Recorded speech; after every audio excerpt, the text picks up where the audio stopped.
Ringo Starr has long been seen as the most easygoing and diplomatic of the Beatles, often steering clear of the intense conflicts that flared among John Lennon, Paul McCartney, and George Harrison during the group's unraveling. Yet even Starr, the so-called peacekeeper, wasn't immune to the emotional fallout of the band's breakup. In fact, one especially tense moment between him and McCartney showed that even the most soft-spoken Beatle could throw a sharp verbal punch. As the Beatles were heading toward legal dissolution, tensions ran high. McCartney had grown increasingly disillusioned with the band, especially as disputes over management, direction, and creative control deepened.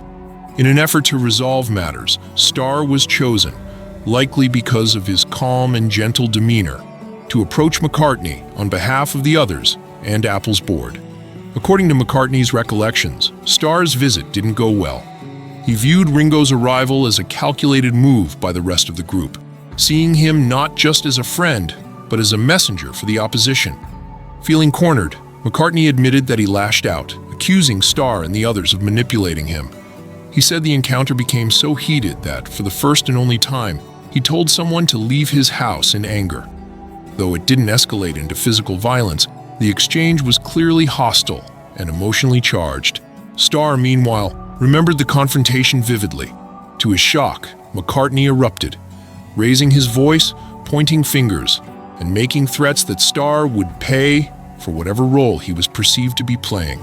The drummer left immediately after being told to get out, stunned by the intensity of the reaction from someone he had once shared a brotherly bond with. But Ringo didn't just walk away. He responded in the studio.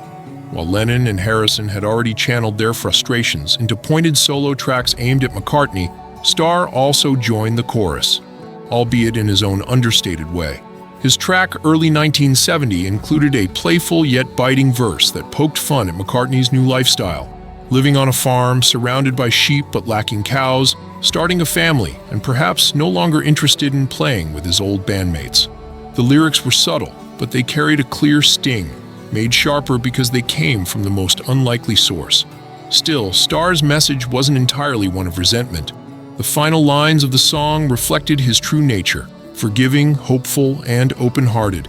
He sang about wanting to see all three of his former bandmates when he came to town, an olive branch extended in music, signaling that for him, the door to reconciliation was still open.